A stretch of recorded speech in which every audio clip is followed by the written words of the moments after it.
विद्यार्थी मित्रांनो, आपण नजूबाई गावित यांचा नवसा भिलणीचा एल्गार नावाचा जो कथासंग्रह आहे, त्या कथासंग्रहातील कथा आपण या ठिकाणी बघत आहोत. आत्तापर्यंत आपण नजूबाई गावित यांच्या एकूण 4 कथा बघितलेल्या आहे. आजच्या भागाला आपण नजूबाई गावित यांची कुत्तरखांब नावाची जी कथा, अतिशय महत्त्वाची कथा, अतिशय आशयपूर्ण कथा आपण या ठिकाणी बघणार आहोत. म्हणजे आदिवासी लोक आपल्या अज्ञानामुळे, आपल्या निरक्षरतेमुळे, आपल्या अंधश्रद्धेमुळे सावकारशाहीच्या पाशात कसे सहज मासे अडकावे जाळ्यामध्ये तसे अडकले जातात, यावर प्रकाश टाकणारी ही कथा आहे. याचं चित्रण करणारी ही कथा आहे. ही सावकारशाही इतकी निबिड अरण्यासारखी आहे की ही सावकारशाही कुठेतरी शोषणाचे दोर, कुठेतरी शोषणाच्या साखळ्या आपल्याच हातामध्ये मरेपर्यंत शाबूत राहाव्या याच्यासाठी प्राणांतिक धडपड करताना आपल्याला दिसतात. नव्हे, आपल्या नंतरच्या पिढीच्या हातात त्या शोषणाच्या दोऱ्या सोपवताना ही सावकारशाही आपल्याला दिसून येणारी आहे. एकीकडे त्या कथेमधला कुत्तरखांब या कथेमधला जो गोऱ्या नावाचा कुत्रा आहे, त्या गोऱ्या नावाच्या कुत्र्याला आदिवासी माणसापेक्षा चांगली वागणूक मिळते. म्हणजे त्या गोऱ्या कुत्र्याला मटण खाऊ घातल्या जाते, त्याला दूध पोळी भाकर खाऊ घातल्या जाते, जे आदिवासींच्या वाट्याला कधीच येत नाही, आला तरी फार क्वचित येते. आणि तो कुत्रा मेल्यानंतरही त्याच्या नावानं जत्रा भरवण्यासाठी पूर्ण शेती खुली करून दिल्या जाते. एक सावकार तशा पद्धतीचं करतो. आणि आदिवासी माणसाला मात्र कुत्र्यापेक्षाही निप्तर एक वागणूक या शाहू लोकांकडून मिळते किंवा या शाहू लोकांकडून त्यांना प्राप्त होते. जिवंतपणे त्यांना सगळ्या ह्या यातना सहन कराव्या लागतात. जिवंतपणे त्यांना प्रचंड स्वतःचं शोषण कोणीतरी करतो हे निमूटपणं सहन करावं लागतं. आणि आपण असं बघतो की म्हणजे माणसाला कुत्र्यापेक्षाही निप्तर जीवन आणि माणसापेक्षा कुत्र्याला फार मात्र चांगली वागणूक, अशा पद्धतीची विसंगती आपल्याला या कथेमध्ये दिसून येणारी आहे. आणि मग आपल्या मनामध्ये प्रश्न पडतो की आम्ही कुठल्या भारताची प्रतिज्ञा म्हणतो की भारत माझा देश आहे, सारे भारतीय माझे बांधव आहे. कुठल्या तोंडानं आम्ही भारताची प्रतिज्ञा म्हणतो? किंवा आम्ही कुठल्या सुजलाम सुफलाम देशामध्ये राहतो? मेड इन इंडियातला कुठलाच विकास त्यांच्यापर्यंत कसा पोहोचत नाही? त्यांची अज्ञानता, त्यांची निरक्षरता कशी दूर करत नाही? असे अनेक प्रश्न आपल्या मनामध्ये निर्माण होतात. आणि असंही आपल्याला वाटते की शासन व्यवस्थेला यांना असंच ठेवायचं आहे का? त्याच्यामध्येच सर्वांचं भलं आहे का? शासनाचं भलं आहे का? इथल्या प्रस्थापित व्यवस्थेचं भलं आहे का? त्यांनी तसं जगावं आणि आम्ही मात्र त्यांचं शोषण करावं आणि आम्ही मात्र चांगलं सुखाचं जीवन जगावं, हेच सगळ्यांना वाटतं का? असे अनेक प्रश्न माणसाच्या मनामध्ये उभी करणारी ही कथा, अतिशय महत्त्वाची कथा मला त्या दृष्टिकोनातून वाटते. तर आपण असं पाहतो की मनाला छिन्न भिन्न करणारी ही कथा नजूबाई गावितांची ही कथा आहे. आणि नजूबाई गावितांच्या कथेचं मला हे एक वैशिष्ट्य वाटतं की नजूबाई गावित कुठल्याही त्या कथेमधला जे कुठलंही म्हणजे माणसाचं पात्रचित्र नाही, त्या कुठल्याही माणसाची वकिली किंवा त्या कुठल्याही माणसाची पात्राची त्या वकिली करत नाही. मानवी स्वभाव जसे आहे, मानवी स्वभावाला जशा मर्यादा आहे, चांगली वाईट जशी माणसं आहे, ती बेधडकपणे सरळसोटपणे जसं आहे तसं मांडण्याचा एक प्रामाणिक प्रयत्न आपल्याला नजूबाई गावितांचा दिसून येणारा आहे. आणि हेच त्यांच्या कथेचं वैशिष्ट्य आहे असं आपल्याला म्हणता येण्यासारखं आहे. तर गोमा नावाचा या कथेचा जो नायक आहे, तर तो गोमा त्याच्या म्हणजे त्याला 7 भावंडं असतात. आणि आई वडील मरण पावल्यानंतर त्यांनी 7 भावंडं वडिलांची जमीन जी 21 एकर जमीन येते ती 7 भावंडं वाटून घेतात. 3-3 एकर प्रत्येकाच्या वाट्याला जमीन येते. घर वाटून घेतात. आणि गोमा जो आहे, तर गोमा आणि त्याची पत्नी झिमा हे संसाराला लागतात. यांच्या संसारामध्ये मात्र पोरबाळ खूप जास्त आहे. म्हणजे पोरवाडा यांनी खूप वाढून ठेवलेला आपल्याला दिसून येणार आहे. म्हणजे 7 पोरं आणि 5 पोरी, म्हणजे एकूण 12 जणांचं, म्हणजे 12 जणांचं एक कुटुंब आणि हे दोघं जण जवळपास 14 जणांचं कुटुंब यांचं आहे. आणि म्हणून त्यांची 3 एकर शेती आहे. हे दोघंही खूप काबाड कष्ट करतात, तरीही त्यांची कधी उपासमार होते. त्यांना पोटभर 2 टाईम खायला देखील मिळत नाही. त्यांच्यावर उपासमारीची वेळ येते. कदाचित आपल्याला असंही वाटते की त्यांनी जर त्यांनी जर साक्षर असते आणि त्यांनी जर कुटुंब नियोजन केलं असतं, त्यांना जर 2-3च मुलं असतं, तर कदाचित ही उपासमारीची वेळ त्यांच्यावर आली नसते. परंतु निरक्षरतेमुळे, अज्ञानामुळे, कुटुंब नियोजन त्यांनी न केल्यामुळे, अगदी 12-12 लेकरं होऊ दिल्यामुळे कुटुंबामध्ये निश्चितच त्या कुटुंबाला दारिद्र्याने किडलं असं आपल्याला दिसून येणार आहे. आणि म्हणून त्या कुटुंबामध्ये नेहमी सातत्यानं उपासमार, सातत्यानं दारिद्र्य नांदताना आपल्याला दिसून येतं. आणि म्हणून या कुटुंबाला कंटाळून हा जो गोमा आहे, तो गोमा या संसाराला कंटाळून घरातून निघून जातो. आणि जो गावातला म्हणजे दुसऱ्या गावचा जो हरिवाणे आहे, त्या हरिवाण्याकडे, त्या सावकाराकडे तो 700 रुपये महिना आणि 2 वेळचं जेवण, 2 जोड कपड्यामध्ये तो सालदारी करतो. सालदारी म्हणजे सालभर, वर्षभर राबायचं त्याच्याकडे. तर 700 रुपये महिन्यामध्ये 2 टाईमचं जेवण आणि 2 जोड कपडा, याच्यामध्ये तो सालदारी करताना दिसतो आपल्याला. मग या सालदारीची कामं म्हणून गोम्याला काय करावं लागतात, तर त्याला त्या मालकाच्या घराचे गुरं, ढोरं, म्हशी हे सगळं चारावं लागते. त्याचं शेणपाणी करावं लागतं. ते ढोरं ज्या गोठ्यामध्ये बांधल्या जातात, त्या गोठ्यातलं सगळं शेण काढून उकंड्यावर टाकावं लागतं. ते गोठे झाडून त्याला स्वच्छ करावं लागतात. बैलांना चारा पाणी करावं लागतो. त्याच्यानंतर त्याला घरातलीही कामे करावी लागतात. पाणी भरणे, लाकडे फोडणे, बाजा टाकणे, म्हशीचे दाणापाणी करणे. पावसाळ्यापासून शेतीतले कामं सुरू होतात. आणि मग हंगाम येईपर्यंत शेती राखायची. तर हे सगळे कामं गोम्याला निमूटपणे त्या सावकाराची, हरिवाण्या सावकाराची करावी लागतात. त्या हरिवाण्याला 2 दुसरे सालदार आहेत. पण ते सालदार थोडे उच्च जातीचे आहेत. त्यांनी म्हणजे आपल्याला एक विशेष दिसते की आदिवासींना स्वतःपेक्षा जे उच्च जातीचे आहे, मग तेली असो का सुतार असो, त्यांनी शाहू म्हणतात. जमीनदारांना त्यांनी शाहू म्हणतात, असं आपल्याला दिसून येणार आहे. आणि म्हणून जे 2 सालदार शाहू जातीचे होते, तर एकाचं नाव रुपला होतं, जो तेली समाजाचा होता, आणि दुसरा होता वसन, जो सुतार समाजाचा होता. ते स्वतःचं त्यांचं कापड दुकान असते आणि ते आपलं कापड दुकान बघून पावसाळ्याच्या दिवसामध्ये शेतामध्ये औत धरायला येतात.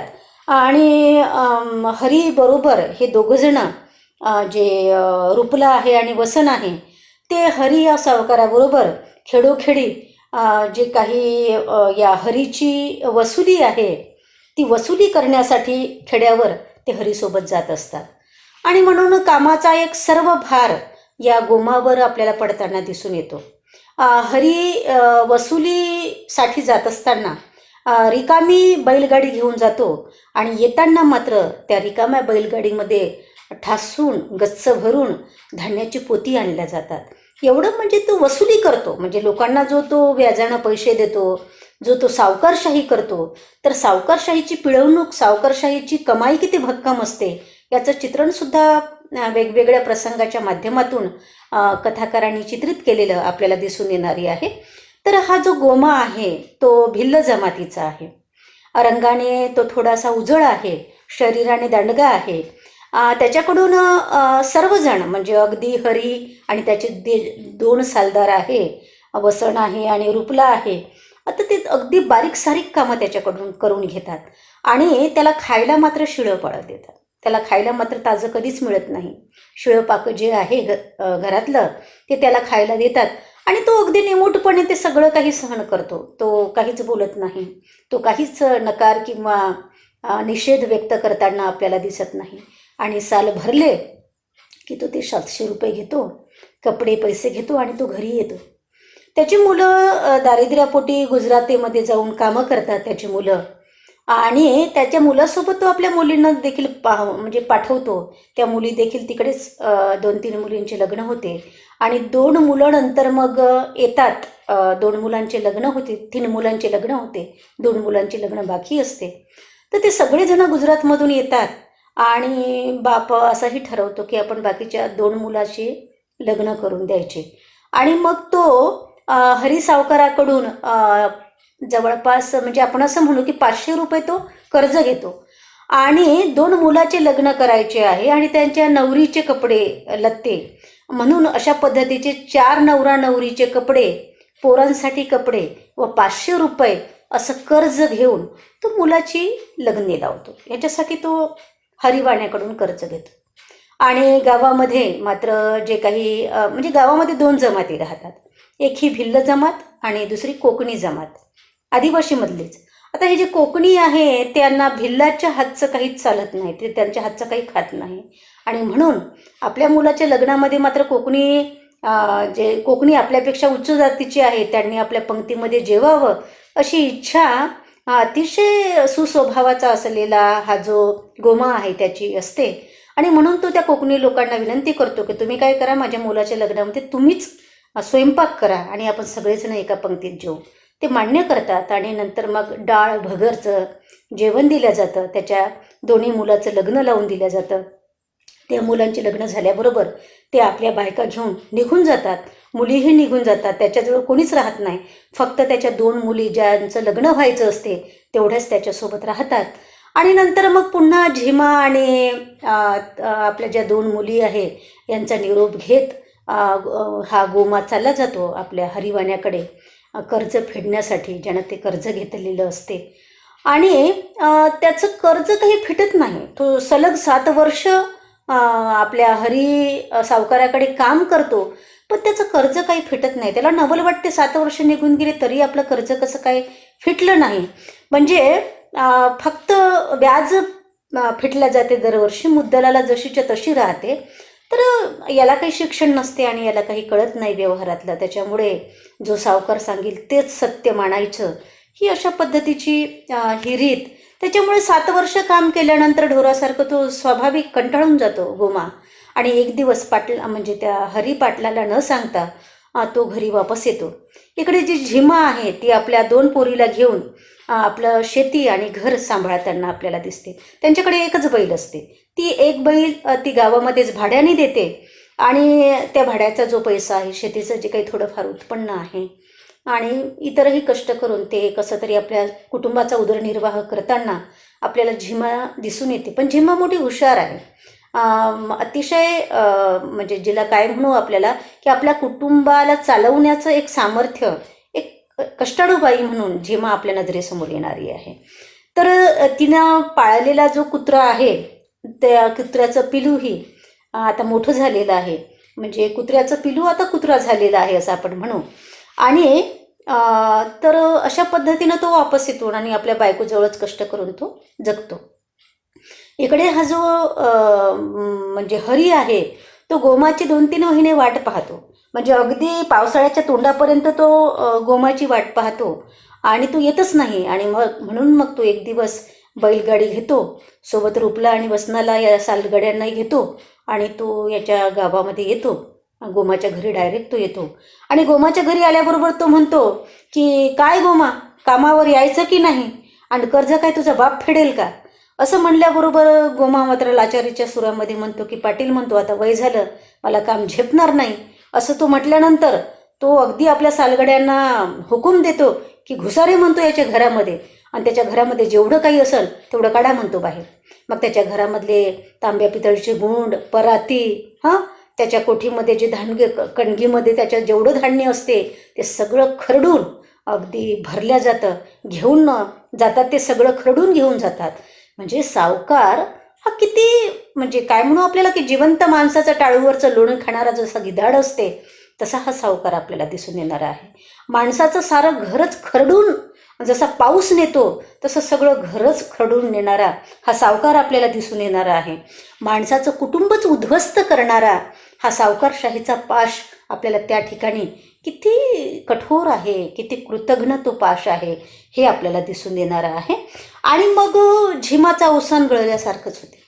ती प्रचंड रडते, पाया पडते त्या सावकाराचे की आमचं घर असं सगळं लुबडवून नेऊ नका, आम्हाला असं उद्ध्वस्त करू नका. पण तो सावकार तो काही ऐकत नाही.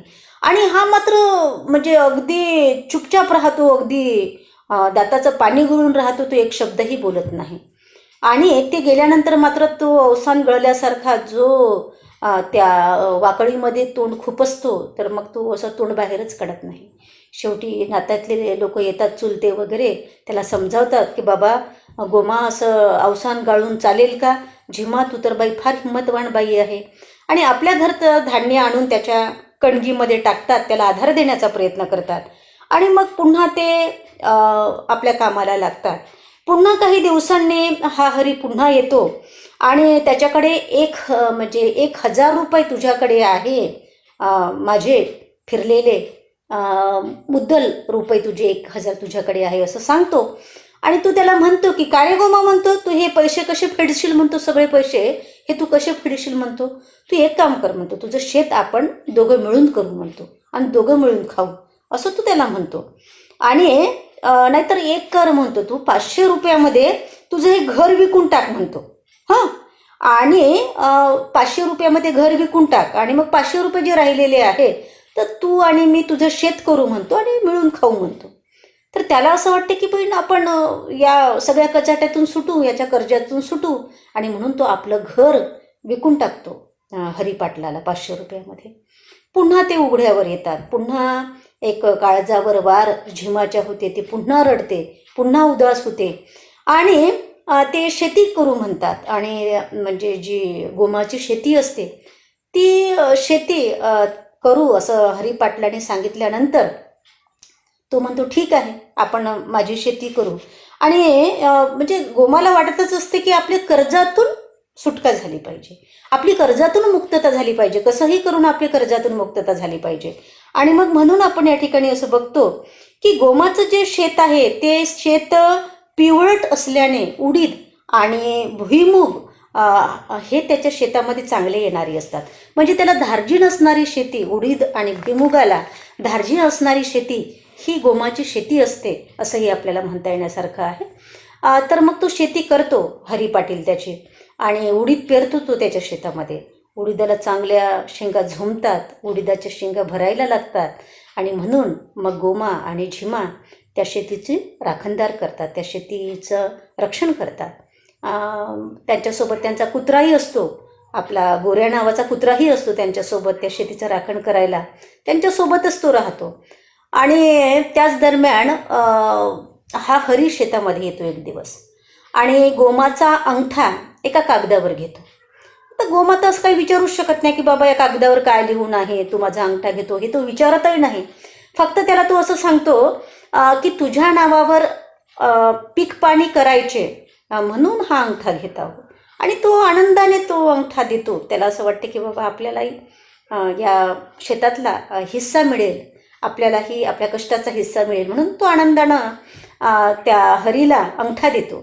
आणि त्याला हे माहिती असतं हरीला की या गावामध्ये हा कागद वाचून दाखवणारा एकही शिकलेला माणूस नाही आहे. म्हणजे सगळं गाव अज्ञानी आहे, सगळं गाव निरक्षर आहे. आणि म्हणूनच आपण असं पाहतो की सगळं गाव निरक्षर आहे, म्हणून या हरिपाटलासारख्या माणसाला आपला सावकारशाहीचा धंदा, आपलं सावकारशाहीचं दुकान चांगलं चालवण्याचं फावते, किंवा त्याला चांगलं चालवता येते अशा भोळ्या भाबड्या आदिवासी लोकांना लुटण्यासाठी. आणि मग तो शेतीची राखण करतो. हा जो गोमा आहे, झिमा आहे, ते त्यांच्यासोबत त्यांचा कुत्रा असतो, गोऱ्याही असतो.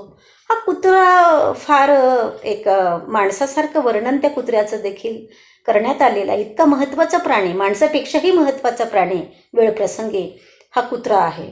तो फार इमानदार आहे, तो खाल्ल्या मिठाला जागणारा आहे मालकाचा.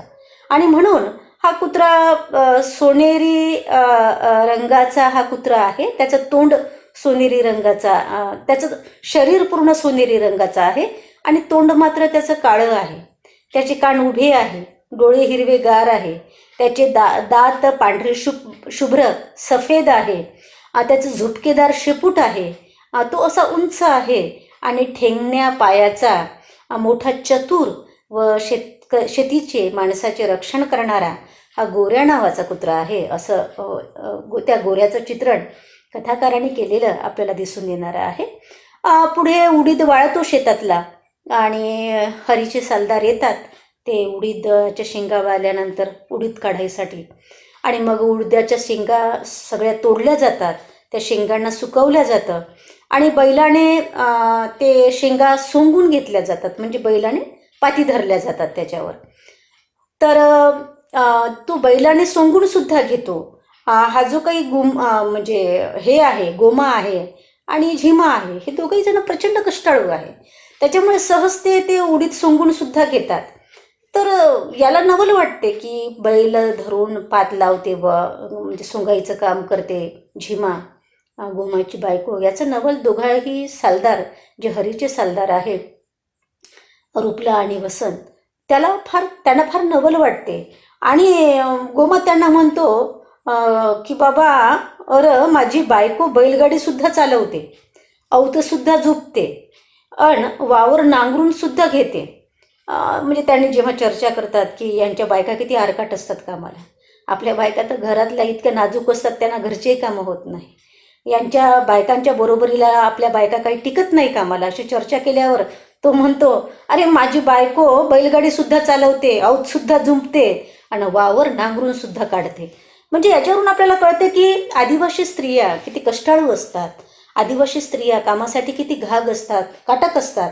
म्हणजे याचं चित्रण, याचं दर्शन त्या प्रसंगाच्या निमित्तानं आपल्याला होणार आहे.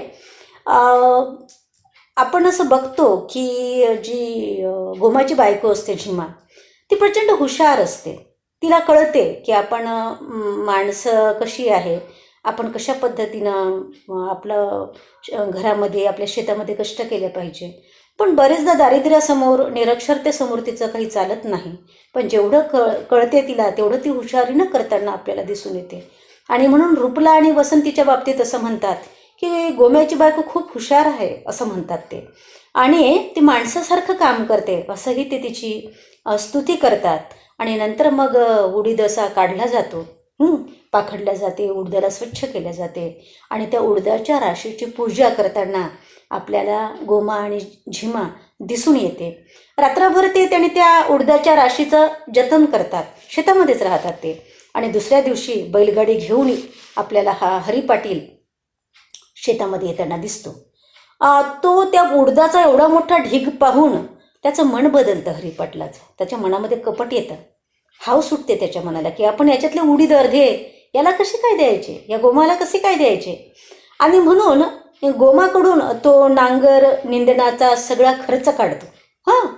की बाबा तेव्हा मीच सगळा खर्च केलेला होता शेतीचा, तर नांगराचा किंवा मग निंदणाचा हा एवढा खर्च आहे आणि आता तो तुला द्यावा लागेल, असं म्हणून तो सगळा खर्च त्याच्याकडून काढताना आपल्याला दिसून येणार आहे.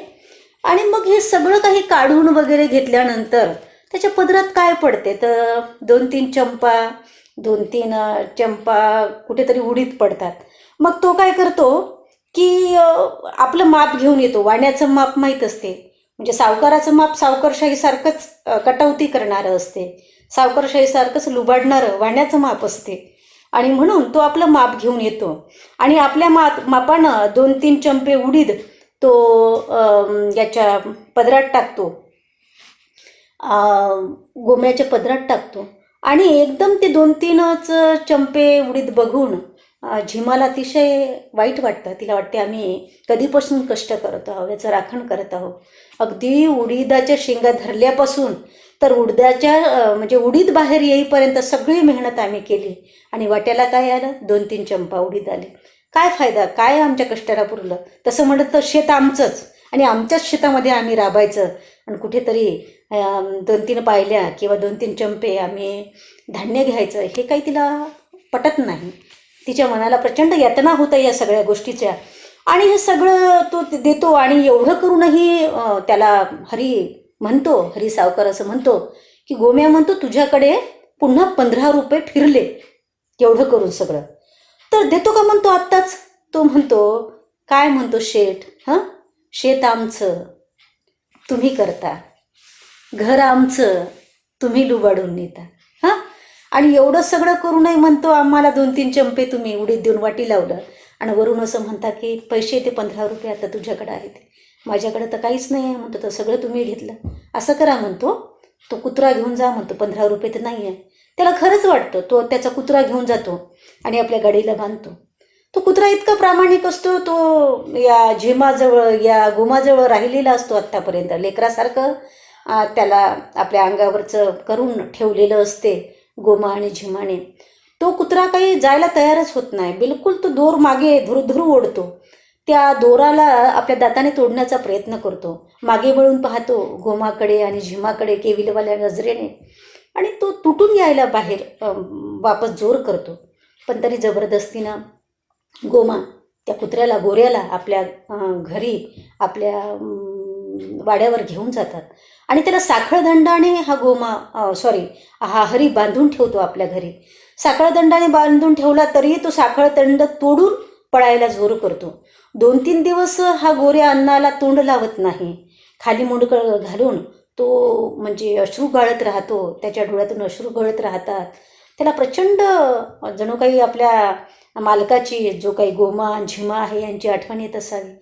त्याच्यामुळे त्याला असं उदास पाहून काही हरीला बरं वाटत नाही. तो जातो खटकाकडे आणि ते हाडकं घेऊन येतो, मटण घेऊन येतो त्याच्यासाठी, आणि आणल्याबरोबर त्याला हाडकं देतो, मटण देतो. त्या दिवशी तो तोंड लावतो त्याला, आणि नंतर मग तो त्याला दूध, पोळी, भाकर असं देतो, मटण देतो हप्त्यातून 2 वेळ. आता तो चांगला चटकतो, आता तो चांगला शरीराने सुधारतो. जे कधीच खायला भेटलं नाही गोमाकडे झिमाकडे, ते सगळं काही त्याला इथं खायला भेटते, आणि म्हणून तो सुधारतो. त्याला आता इथं रमतो, तो आता इथं चांगला राहतो तो. मग नंतर गोमासोबत शेतात जातो. शेतामध्ये जे काही सालगडी राहतात, मजुरं राहतात, त्यांच्या भाकरीचे कावळ्यापासून रक्षण करतो. हे सगळं काही गोमा मोठं कौतुकानं पाहतो. त्याला फार कौतुक वाटते त्या गोऱ्याचं, त्या कुत्र्याचं मोठं कौतुक वाटते. आणि हे सगळं बघा, म्हणजे एकीकडे तो काय करतो हरी सावकार, की त्या कुत्र्याला, गोऱ्याला दूध, पोळी, भाकर खाऊ घालतो, मटण खाऊ घालतो. हां, आणि आदिवासी त्याच्या जे शेतामध्ये राबणारे त्याचे काही इतर कामगार आदिवासी भिल्ल असतात, त्यांना मात्र तो शिळं अन्न देतो. आणि जे कुत्र्याला भेटतं ना, म्हणजे या हरीच्या कुत्र्याला जे भेटतं, जे गोऱ्याला भेटतं, ते अन्न कधीच आदिवासींच्या वाट्याला येत नाही. क्वचित एखाद्या 1-2 वेळेस वर्षातून त्यांच्या वाट्याला येतं. मग का वाटू नये बरेचदा.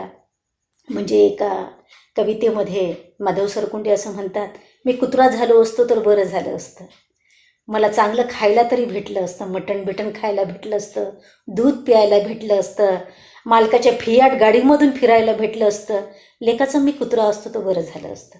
अशा भावना आदिवासींच्या मनामध्ये का निर्माण होणार नाही? जेव्हा आदिवासींना कुत्र्यासारखी वागणूक मिळते आणि कुत्र्यांना माणसासारखी चांगली वागणूक मिळते, तेव्हा अशा भावना त्यांच्या मनामध्ये निर्माण होणं स्वाभाविक आहे.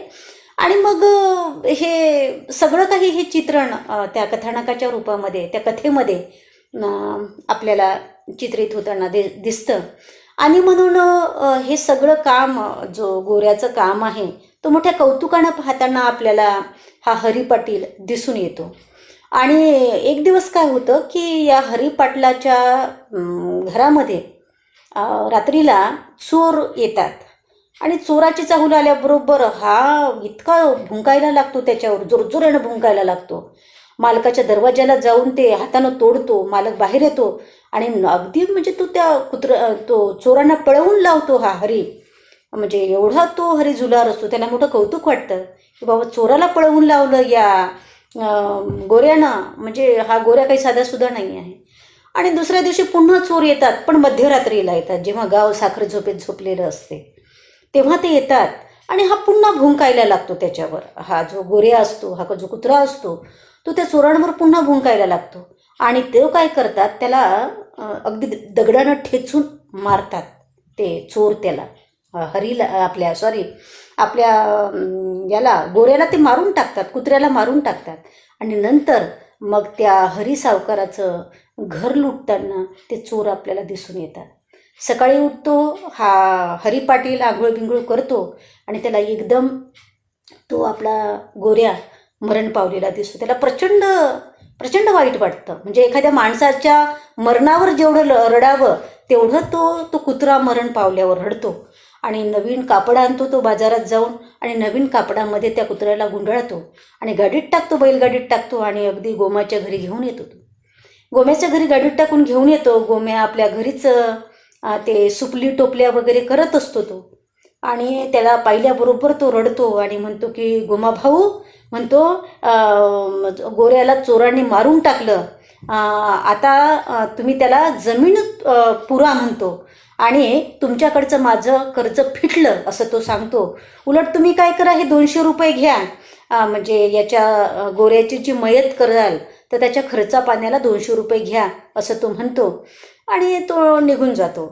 गोऱ्याला म्हणजे गोऱ्याचं मरण झालं हे बघून गोमाला प्रचंड दुःख होतं. ते दोघंही रडतात आणि शेतामध्ये खोल गड्डा करतात आणि त्याला पुरतात, त्या गोऱ्याला, त्या कुत्र्याला त्या खड्ड्यामध्ये पुरतात. आणि जे 200 रुपये दिलेले आहे हरिपाटलाने, त्या 200 रुपयाचा खर्च लावून हा जो गोमा आहे तो गोऱ्याचा दगडी खांब बनवून घेतो आणि समारंभपूर्वक तो दगडी खांब गोऱ्याच्या नावाचा बसवतो तो. हरीला हे माहीत झाल्यावर तो हरी पुन्हा त्याच्याकडे येतो, गोमाकडे, आणि त्याला असं म्हणतो की गोमा भाऊ, म्हणतो, मी दरवर्षाला गोऱ्याच्या म्हणजे या गोऱ्याच्या खांबाची जत्रा भरविल, म्हणतो. तुझं हे शेत मी कर्जापोटी माझ्या बायकोच्या नावावर चढवलं होतं, हे पहा, म्हणतो, उतारा. पण मी हे शेत आता जत्रेसाठी देऊन टाकणार आहे. तर असं तो सांगतो आणि त्याला विलक्षण धक्का बसतो. झिमाला आणि गोमाला विलक्षण धक्का बसतो की यानं खोटं बोलून आमच्यापासून शेत लुबाडून घेतलं आणि आपल्या बायकोच्या नावावर केलं. म्हणजे हा गोऱ्या मेला म्हणून हे सगळं सत्य सांगत आहे. आमचं शेत तर त्यानं आम्हाला दिलं नाही, पण आता ह्या गोरा मेला, कुत्रा मेला, तर त्याच्या जत्रेसाठी तो जमीन देऊन देतो म्हणतो. आणि तेव्हापासून हे दोघंही नवरा बायको गावामध्ये दिसत नाही. गाव सोडून ते कुठं निघून जातात, कोणालाच काहीच खबर नाही लागत. एवढा त्यांच्या मनाला तो प्रचंड धक्का बसतो की ते गाव सोडूनच निघून जातात. की ज्या गावातल्या सावकारशाहीने आमचं सगळं लुबाडलं, आम्हाला देशोधडीला लावलं, ते गावामध्ये काय राहायचं म्हणून ते गाव सोडून निघून जातात.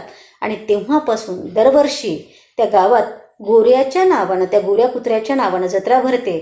आणि जे कडक्या पाड्या असं नाव होतं त्या पाड्याचं, कडक्या पाड्या, ते नाव बदलून आता कुत्तरखान असं नाव ठेवलं जाते.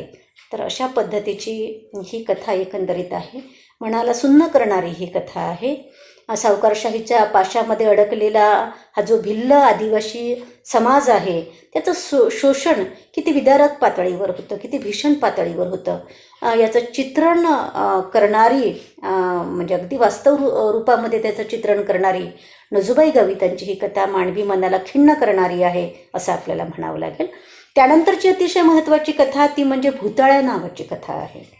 6व्या नंबरची कथा या कथासंग्रहातील ती भुताळ्या नावाची कथा आहे. तर ही कथासुद्धा आदिवासी जे अत्यंत म्हणजे अंधश्रद्धाळू आहे, त्यांची अज्ञानता आहे, त्यांची निरक्षरता आहे आणि त्यामुळे त्यांना ज्या काही भीषण यातना भोगाव्या लागतात, ज्या भीषण त्यांना शिक्षा भोगाव्या लागतात, त्यांचा काहीच दोष नसताना, त्यावर प्रकाश टाकणारी ही कथा आहे असं आपल्याला म्हणावं लागेल. की म्हणजे भगतबुवावर विश्वास ठेवणारा हा आदिवासी ही आदिवासी जमात आहे. आणि भगतबुवावर विश्वास ठेवणं म्हणजे आदिवासींनी आपल्याच पायावर कुऱ्हाड मारून घेण्यासारखे आहे, हे कथा वाचून आपल्याला कळते. आणि खरंच ही माणसं आधुनिक जगातील आहे का? ही माणसं स्वातंत्र्याच्या युगातील आहे का? ही माणसं आम्ही तंत्रयुगाच्या आणि यंत्रयुगाच्या गप्पा करतो, या युगातलीच ही माणसं आहे की नाही, अशा पद्धतीचा एक संभ्रम आपल्या मनामध्ये निर्माण होतो. आणि खरंच असं वाटायला लागतं की स्वतंत्र भारतातली ही माणसं आहे का? खरंच एकही म्हणजे कुठलीच एक विकासाचा प्रकल्प त्यांच्यापर्यंत कोणता तरी गेलेला आहे का? त्यांचं उत्थान व्हावं, त्यांचं कल्याण व्हावं, त्यांची निरक्षरता दूर व्हावी, अशी कुठलीही शासकीय योजना त्यांच्यापर्यंत पोहोचलेली आपल्याला या कथांच्या माध्यमातून दिसत नाही. आणि म्हणून असं आपल्याला वाटतं खरंच की यांना स्वातंत्र्याची कुठलंच किरण यांच्यापर्यंत पोहोचलं नाही. संविधानाचं कुठलंच पान यांच्यापर्यंत पोहोचलं नाही, त्यांचे कुठलेच फायदे या लोकांपर्यंत पोहोचले नाही. हे लोक ठार अज्ञानी आहे, हे लोक ठार निरक्षर आहे आणि म्हणून कोणीही यावं त्यांना टिकली मारून जावं असं अतिशय परावलंबी आयुष्य, म्हणजे अंधश्रद्धेच्या माध्यमातून परावलंबी आयुष्य हे लोक जगताना आपल्याला दिसून येणारी आहे. आणि म्हणून आपल्याला असं म्हणावंसं वाटतं की जसं मार्क्सने सांगितलं की धर्म ही अफूची गोळी आहे, तशीच अंधश्रद्धा ही अफूची गोळी आहे असं आपल्याला वाटत नाही का? तर मित्रांनो, विद्यार्थी मित्रांनो, अंधश्रद्धासुद्धा ही एक अफूचीच गोळी आहे आणि ते घेतल्यानंतर हे लोक कोणाचं काही ऐकत नाही. एवढा या भगत बुवावर, एवढ्या या सगळ्या बुवाबाजीवर या लोकांचा विश्वास आहे. त्यांच्यासाठी हेच सगळे काही, त्यांचे डॉक्टर, त्यांची वैद्य, त्यांचे हकीम, सगळे निर्णय घेणारे यांच्या आयुष्याचा हेच भगतगिरी करणारे बुवा आहे असं आपल्याला म्हणावं लागतं. तर आपण असं पाहतो या कथेमध्ये की सावरीपाडा नावाचं एक गाव आहे.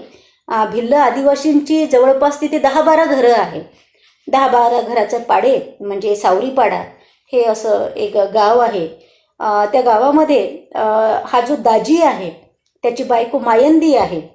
तर हे नवरा बायकोंना जवळपास सकाळी सकाळी कोणीतरी म्हणजे कोणाच्या तरी घरी रडण्याचा आवाज येतो आणि हा उठून जायला करतो. आपला जो दाजी आहे तो, त्याची बायको म्हणते थांबा, म्हणते गडबड नको करू, सकाळ होऊ द्या मग जा म्हणते.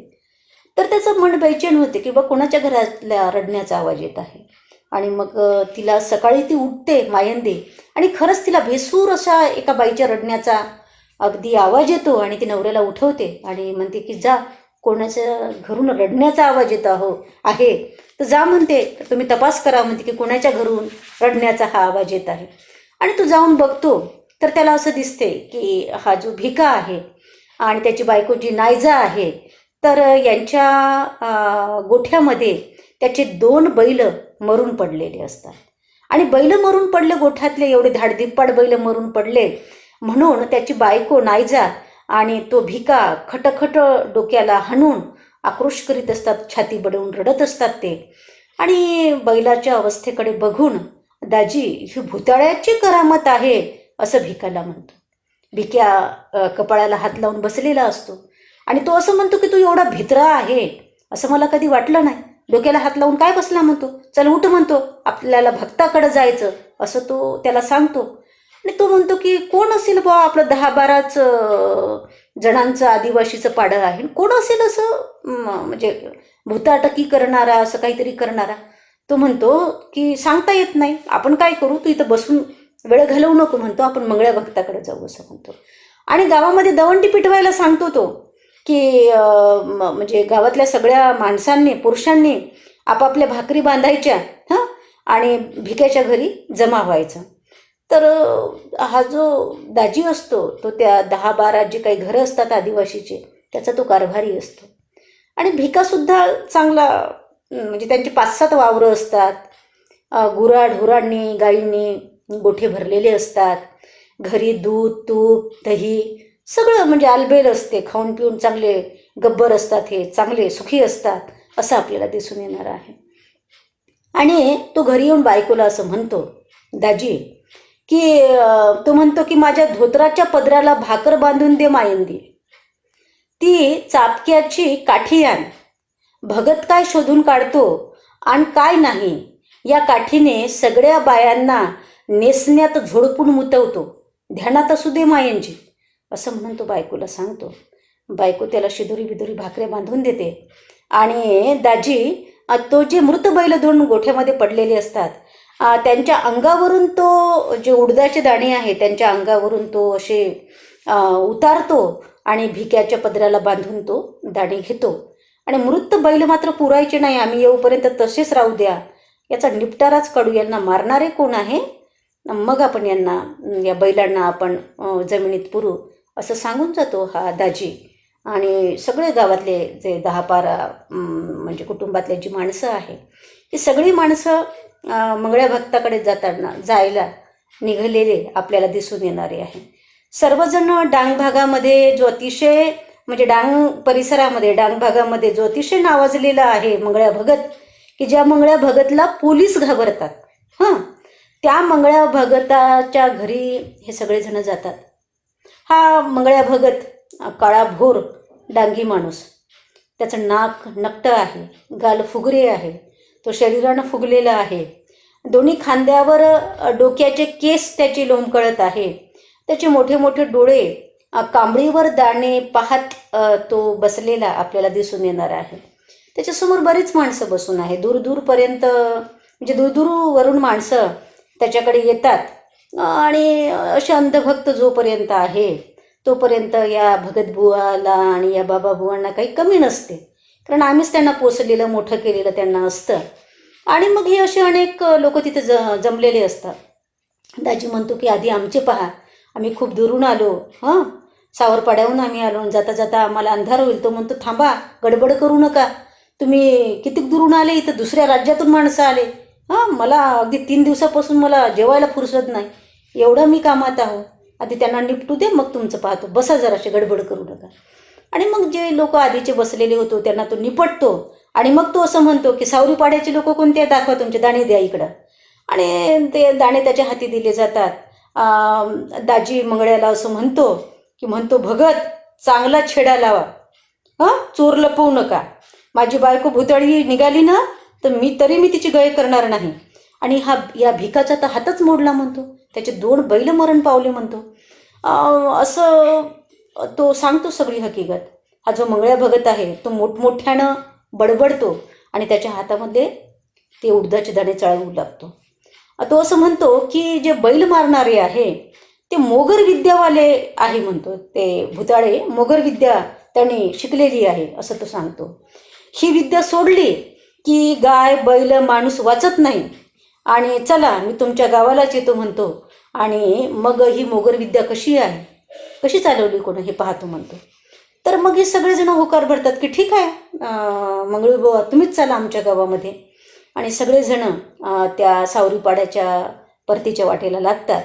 आणि मग हा मंगळ्या भगत असं म्हणतो की मी कुणाच्याच घरी थांबणार नाही, मी गावाच्या बाहेर एखादं झाड असेल त्या झाडाखाली थांबेल, मी कुणाच्या घरी थांबत नाही. कोणाच्या घरी थांबलं तर काय होते की मी न्यायनिवाडा बरोबर करू शकत नाही. ज्या लोकांना, जे लोक भुताळे असतात ना, ते भुताळे लोक माझ्यापर्यंत बरोबर पैसे पुरवतात. आणि मग मला काय करावं लागते, त्यांना वाचवण्यासाठी कोणत्या तरी गरीब गाईला, कोणत्या तरी गरीब माणसाला मला भुताळ्या म्हणून ठरवावं लागते. याच्यावरून आपल्याला कळते की या भगतबुवांचा किती पक्षपाती न्याय असतो. हां, तरी लोकांचा त्यांच्यावर विश्वास असतो असं आपल्याला दिसून येणार आहे. तर मग सगळेजण, मग तो सांगतो भिक्याला की बाबा म्हणतो तुझे जे 2 बैल आहे जा म्हणतो, पुरून ये, वास लागेल, सगळीकडे वास सुटेल म्हणतो. आणि ते दाजी आहे आणि जो भिका आहे, तर जेवढे काही तिथे घरं आहे त्या घरामध्ये बरेच लोक खाऊन पिऊन सुखी असतात. शेती असते प्रत्येकाकडे, कोणाकडे 5-6 शेती असतात, कोणाकडे 2-4 शेती असतात, आणि सगळेच लोक आपापलं खाऊन सुखी आहे असं आपल्याला दिसून येणार आहे. आणि या सगळ्या पाड्याचा कारभारी हा दाजी आहे असंही आपल्याला दिसते. आणि दाजीचा मेहुणा हा भिका आहे.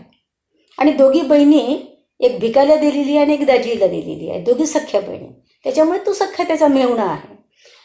तर दोघेही गब्बर आहे, 5-6 शेताचे मालक आहे दोघे जण. घरी गोरढोरं, गाई म्हशी, दूध तूप वगैरे सगळं रेलचेल घरामध्ये आहे. आणि हा जो दाजी आहे, तर दाजीला मग एकच मुलगा आणि एकच मुलगी आहे. भिकाला मात्र 7 मुली आहे. आणि हे सगळं त्यांचं कौटुंबिक चित्रण आपल्याला दिसून येणार आहे. हा जो मंगळ्या आहे तो मंगळ्या त्या सगळ्या माणसांना गावातल्या म्हणतो, काही तर बसले म्हणतो, जा म्हणतो घरी आणि तुमच्या बायकांना घेऊन या म्हणतो, सगळ्या बाया माणसांना घेऊन या म्हणतो, घरी जा म्हणतो, आई बहिणींना बायकांना सगळ्यांना घेऊन यायला सांगतो तो. आणि सगळ्या बायका घोळक्याने येतात आणि तिथे बाजूला अगदी तोंडाला पदर लावून बसतात ते घोळक्याने.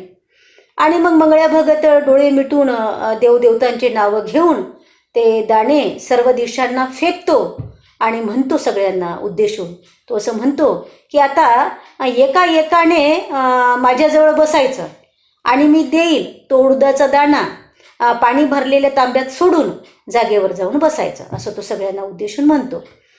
तर हा जो दाजी आहे, भिका आहे, तो दाणे टाकतात त्या तांब्यामध्ये आणि बाजूला होतात.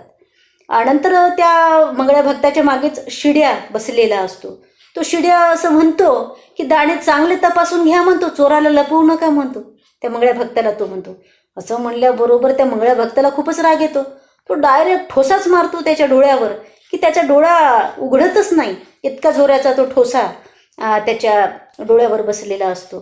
शिड्याचा नंबर येतो. शिड्याच्या हातामध्ये ते दाणा दिला जातो उडदाचा, आणि शिड्या त्या तांब्यामध्ये तो दाणा टाकतो उडदाचा, आणि तो उडदाचा दाणा वर तरंगतो असं आपल्याला दिसून येणार आहे. त्याचा उडदाचा दाणा वर तरंगला की तो त्याला वेगळं बसण्याची खूण करतो. नंतर मग ते बणा येते गावातली बाई, तर ते बणा ते हसत खिदळत येते. ते सुंदर असते बणा पाहायला, हसत खिदळत असते. ते मंगळ्या भक्तांना जो दाणा दिलेला आहे उडदाचा, तो दाणा ती टाकते तांब्यात. तिचाही दाणा तरंगून वर येते. तिला सुद्धा त्या शिड्याच्या बाजूला बसायला सांगतो हो. आणि नंतर मग सजरी आणि गजरी जे आहे, दोघी बहिणीच आहे त्या जावा, दोघ्या भावाला दिलेल्या, नामदेव आणि सकारामला दिलेल्या, त्या देखील समोर येतात. आणि त्या दोघीजणी देखील त्या तांब्यामध्ये उडदाचे दाणे टाकतात मंगळ्या भक्तांनी दिलेले, आणि त्यांचे दाणे सुद्धा तरंगून येतात. ते म्हणतात, जा त्या शिड्याच्या आणि त्या बनाच्या बाजूला जाऊन दोघी जणी बसा तुम्ही सजरी गजरी.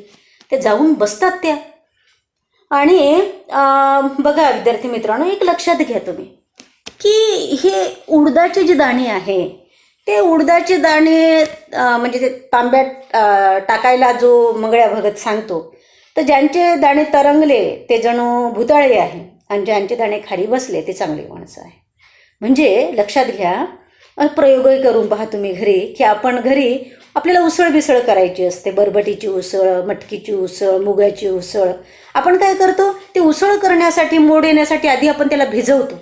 मग आपण जर पाण्यामध्ये ते टाकले, चणे टाकले किंवा मूग टाकले, मटकी टाकली, तर जे टोकरलेले दाणे आहे ना, ते असे तरंगून वर येते, हलके होते. ते आतमधून त्याला कीड लागलेली असते, टोकरलेली असते, पण ती वरून काही दिसत नाही कीड लागलेली. आणि जे भारी आहे ते खाली बसतात. तर हे आपल्याला कळते. म्हणजे किती साधी गोष्ट आहे की आतमधून जे टोकरलेले दाणे आहे, कीड लागलेले दाणे आहे, हलकी असल्यामुळे ते पाण्यावर तरंगतात, आणि जे चांगले ठाशीव आहे, भरीव आहे, ते खाली बसतात. पण एवढं साधं म्हणजे आपल्याला कळते, तर खरंच ते त्यांना का कळू नये असा प्रश्न आपल्या मनामध्ये निर्माण होतो. की म्हणजे ते मुरदाड दाणे, ते मेलेले दाणे माणसाचं भवितव्य ठरवतात. माणसं भुताळे आहे का चांगले आहे हे ठरवते कोण, तर ते मेलेले दाणे, ते मुरदाड दाणे ठरवतात.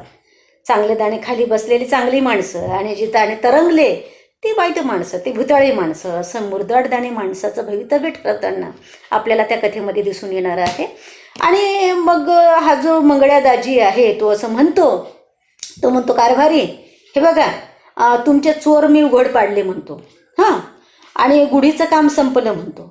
माझं काम आता यांनी हे जे चोर पकडून दिले यांच्याकडून पाप कबूल करून घेण्याचं माझं काम आहे म्हणतो.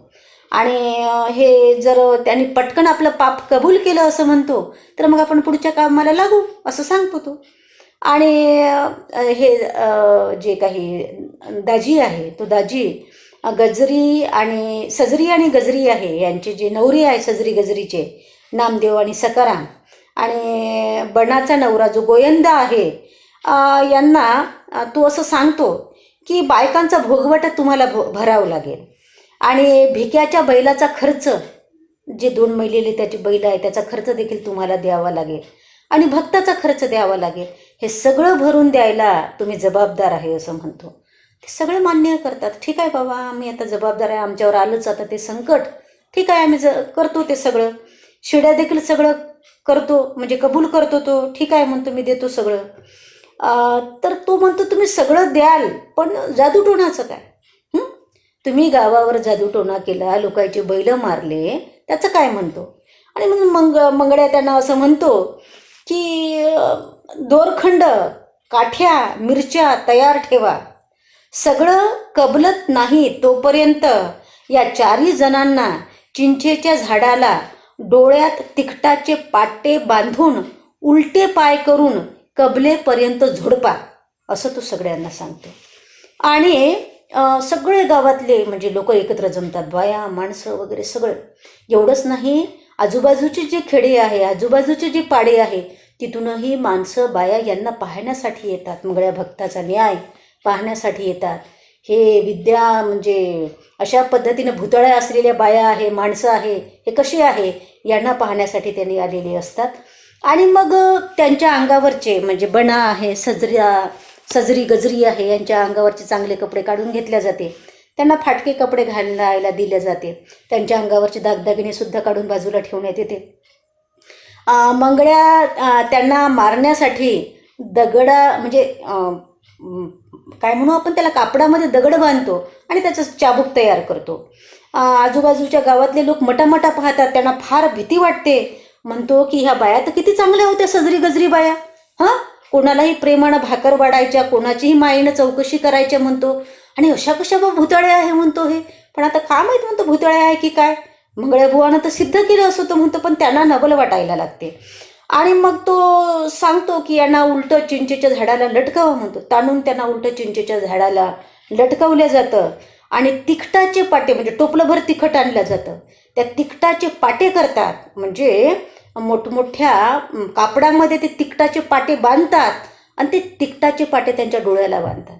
ते म्हणतो, मंगळ्या त्यांना म्हणतो की तुम्ही म्हणजे तिखटाचे पाटे बांधा म्हणतो त्यांच्या डोळ्याला, आणि झाडाला उलटे टांगा म्हणतो त्यांना, त्यांचे पायवर आणि मुंडकं खाली, आणि असे चांगले झोके द्यायचे त्यांना, आणि त्यांच्या पाठीची कातडी सोलून काढायची म्हणतो.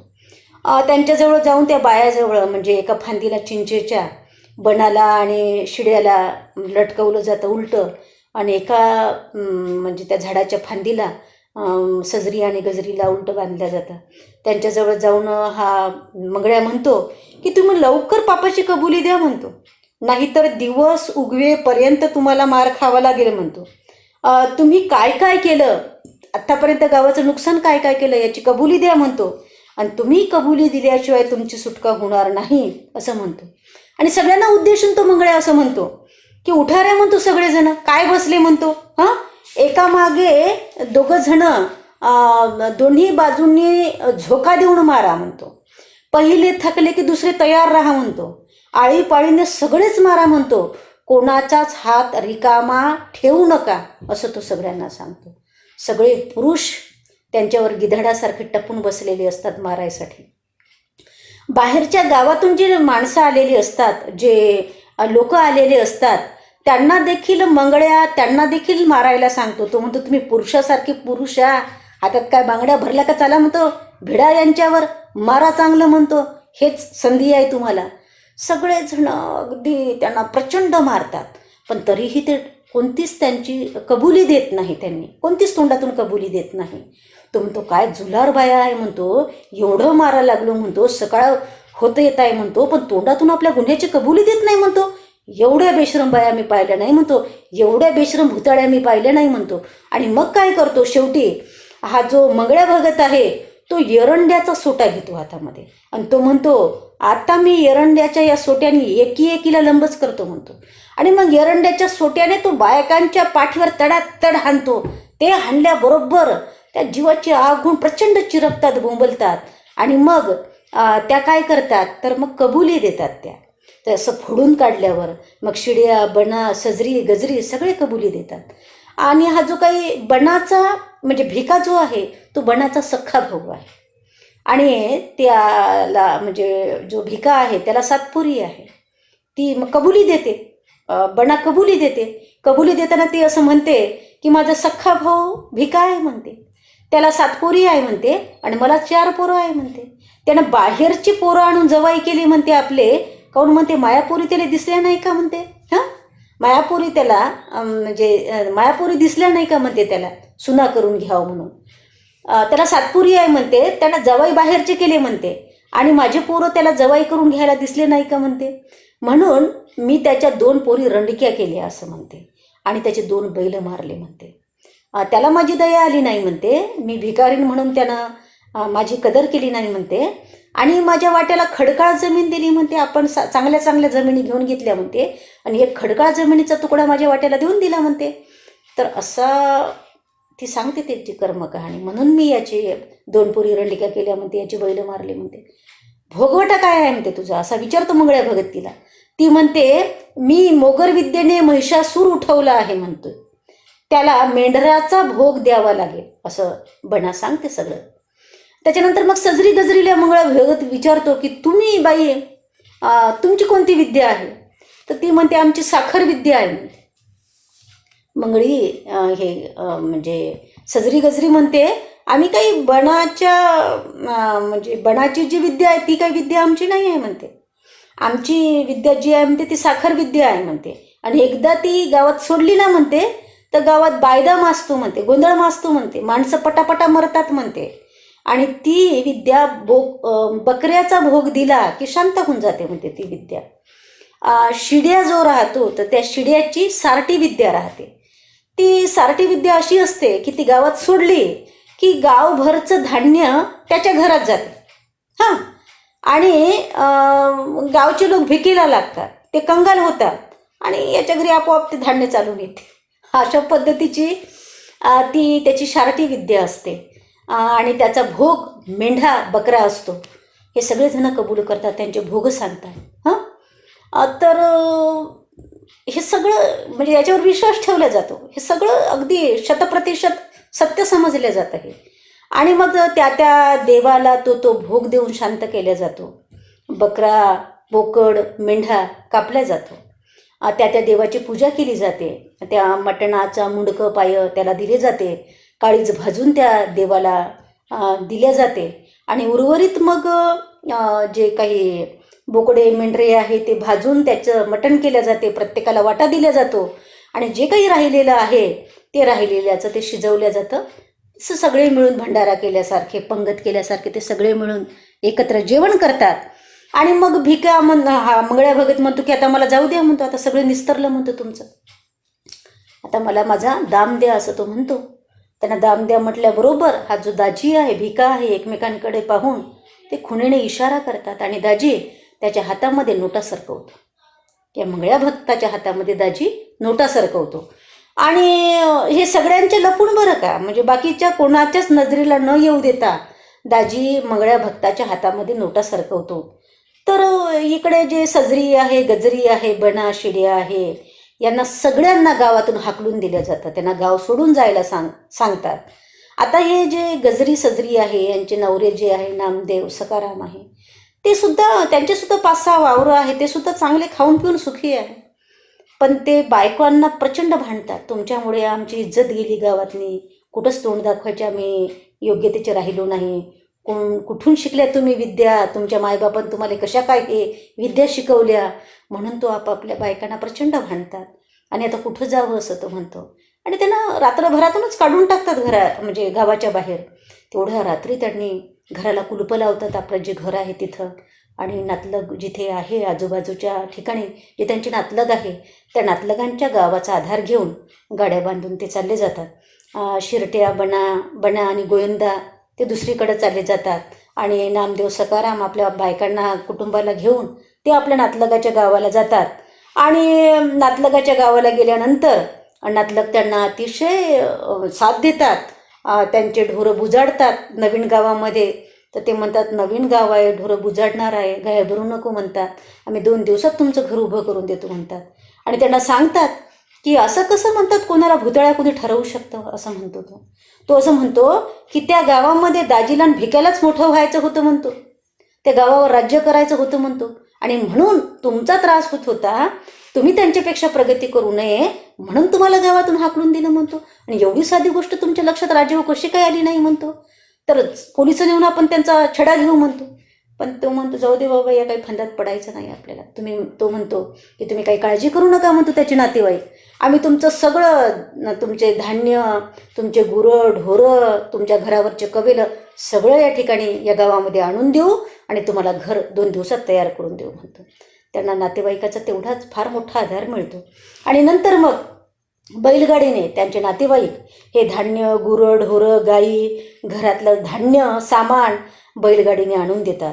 आणि हे सगळं काही म्हणजे त्याचं घर 2 दिवसात उभं करून देतात. आणि नंतर मग आनंदानं त्याने सगळ्या गावाला जेवण देतात बोकडं कापून. आणि खरंच त्या 2 बाया ज्या असतात सजरी गजरी, त्या इतक्या प्रेमळ असतात की त्या अगदी एवढ्या मोठ्या लोकांचा स्वयंपाक करतात, सगळ्यांना प्रेमाने वाढतात. कोणती गरजू बाई असू द्या, गरजू माणूस असू द्या, त्याला मदत करणाऱ्या त्या बाया असतात. त्यांना भाकर पाणी देणाऱ्या त्या बाया असतात. त्याच्यामुळे गावातल्या सगळ्यांना वाटतं की हे लोक जगवणारे आहे दुसऱ्याला, मारणारे नाही आहे दुसऱ्याला. हे जे सजरी गजरी आहे त्या बाया अत्यंत कष्टाळू आहे, अत्यंत प्रेमळ आहे. आणि या बायांना अगदी तरुणपणामध्ये भुतळ्या कसं काय ठरवल्या गेलं? पण बाबा मंगळ्या बुवानं ठरवलं, कोण काय सांगावं, आहे की नाही भुतळ्या तर, असं म्हणून त्यांच्याकडे शंकेच्या नजरेने सगळेजण बघतात. आणि या टकळी लागल्यासारखं सारख्या बोलत राहतात, सारख्या रडत राहतात. नवरे त्रासून जातात, म्हणतात काय रडत आहे सारखे, काय इहळत आहे, काय टकळी लागल्यासारखी बोलत आहे. ते म्हणते काय आम्ही आमच्या मनानं बोलतो का? मंगळ्यानंच आम्हाला अशी हे करून ठेवलं हां, की आम्हाला ते आपोआपच डोळ्याला धारा लागते, रडणं थांबतच नाही आणि तोंडाची टकळी काही बंदच होत नाही, बोलणं आम्ही बंदच करू शकत नाही. तर अशा पद्धतीनं अगदी सजरी आणि गजरी तरुण वयामध्ये त्यांना भुतळ्या ठरवल्या जातं. जो बणा आहे आणि शिड्या आहे, 4-5 वर्षानंतर ते दोघेही आंधळे होऊन मरतात. सजरी आणि गजरी ह्या ज्या दोघी बहिणी आहे त्या गावभर बरगडत फिरत राहतात. त्यांचे नवरे त्यांची देखभाल करतात, बडबड बडबड करत गावभर फिरतात आणि रात्री घराच्या मागं झोपतात.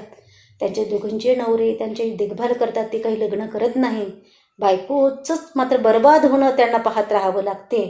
आणि हे सगळं काही रात्रभर त्या अशा भेसूर आवाजामध्ये किंकाळ्या फोडतात. आणि त्या किंकाळ्यातला तो धारदार आवाज कुणाचंही काळीज छेदून जाणारा आहे, कोणाच्याही मनाचा थरकाप करणारा आहे. तर अशा पद्धतीची जी भुतळ्या नावाची जी कथा आहे, ती भुतळ्या नावाची कथा म्हणजे इतकी भयावह वास्तवता असू शकते का मानवी जीवनातील? आदिवासी लोकांना त्यांचा गुन्हा नसताना इतक्या भयंकर शिक्षेला सामोरं जावं लागतं. काही गुन्हा नसताना इतकी भयंकर शिक्षा त्यांना सहन करावी लागते की त्यांना अवमानास्पद वागणूक दिल्या जाते. त्यांना आपलं गाव सोडावं लागतं, त्यांना आपली शेती सोडावी लागते आणि कुठेतरी परक्या गावी जाऊन राहावं लागते. तरुण सुंदर बायांना बर्बाद करून टाकलं जातं, भुतळ्या म्हणून त्यांना ठरवलं जातं. तर अशा पद्धतीनं काळजाला चटका लावणारी, मनाला विषण्ण करणारी ही कथा भुतळ्या नावाची कथा आहे. विद्यार्थी मित्रांनो, पुढील भागामध्ये आपण जी त्याच्यामध्ये एक शेवटची कथा आहे राहिलेली, नवसा भिलणीचा येलगार नावाची कथा. आणि एकंदरीतच त्या कथासंग्रहाचं सामाजिक सांस्कृतिक जे काही दर्शन आहे तर ते आपण पुढच्या भागाला बघणार आहोत. पुढच्या भागाला एकंदरीत ती कथा आणि त्या कथासंग्रहाची जे काही सामाजिक सांस्कृतिक भाग आहे त्या कथासंग्रहामधला तो बघण्याचा आपण प्रयत्न करू. तर आजच्या दिवसापुरतंचं विवेचन आपण या ठिकाणी थांबवू आणि उद्याच्या तासाला आपण भेटू. ठीक आहे.